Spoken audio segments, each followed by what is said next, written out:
Welcome to the Healing Century podcast, where we explore real-life parenting challenges and solutions that make a difference. Today, we're focusing on co-parenting therapy, a unique and impactful approach that supports parents in navigating the often complex terrain of raising children together after a separation or divorce. Co-parenting therapy isn't just about conflict resolution.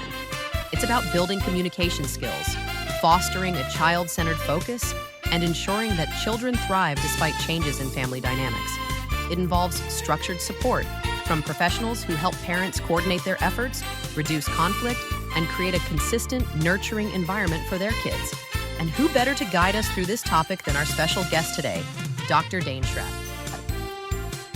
Dr. Daneshrad is a renowned therapist with extensive experience in co-parenting therapy, family dynamics, and conflict resolution. She's dedicated her career to helping families find harmony and build stronger, healthier relationships. Welcome to the show, Dr. Daneshrad. Thank you so much for having me. I'm thrilled to be here and to talk about this critical topic. Let's jump right in. Co-parenting can be incredibly complex, especially when emotions are still raw from a separation or divorce. Can you start by explaining what co-parenting therapy involves and why it can be beneficial for families?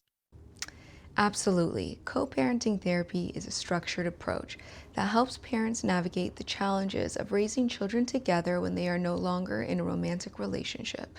It focuses on things like improving communication, developing conflict resolution skills, and keeping the well-being of the children at the center of every decision. The goal is really to create a healthy and stable environment for the kids, which often involves things like setting boundaries, managing expectations, and establishing consistent parenting strategies. That makes so much sense. You mentioned communication, something we all know is critical but not always easy. What communication strategies do you recommend to co-parents, especially when tensions run high? One of the most effective strategies is to adopt a business-like approach to communications. When emotions are high, it can help to treat conversations like a professional exchange. Stick to the facts, avoid personal attacks, and focus on the children's needs. Additionally, tools like shared calendars or co-parenting apps can really reduce miscommunication and keep everything organized. It's also important to actively listen and validate the other parent's perspective, even when you disagree. That's great advice. Let's delve a bit deeper. How do you handle situations where one parent is more open to communication and the other is resistant? Are there specific exercises or practices you suggest to bring them onto the same page? Yes, that's a common challenge. In such cases, I often introduce role-playing exercises, which each parent practices seeing the situation from the other's perspective. I also recommend setting small, achievable communication goals. For instance, starting with short written communications through a parenting app or email can help build trust and establish a baseline for healthy interactions. Patience and consistency are key. Conflict resolution is another big challenge. What techniques do you find effective for helping co-parents healthily resolve conflicts?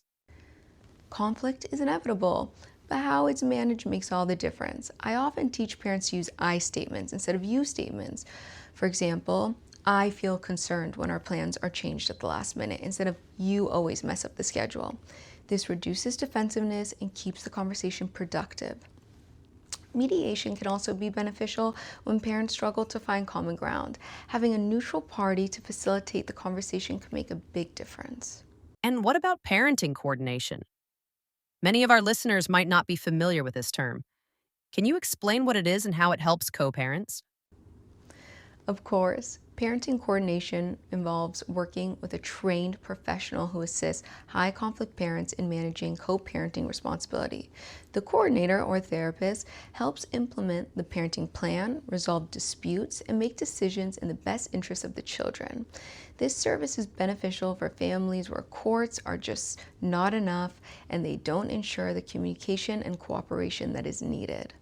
It sounds like it can relieve both parents of stress. Throughout this process, keeping a child-centered focus is crucial. How do you guide parents to prioritize their children's needs above their own emotions? A big part of my work is helping parents separate their grievances from their parenting responsibility. I encourage them to ask themselves, how will this affect my child before making decisions or responding to the other parent? It reminds them and helps them to recognize that their children thrive when they feel safe and loved by both parents, regardless of the adult dynamics. That's powerful.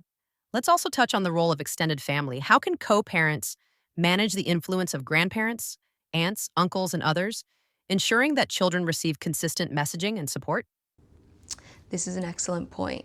Extended family support can be a tremendous support system, but clear boundaries are necessary. I advise parents to communicate directly with family members about the agreed upon parenting plan.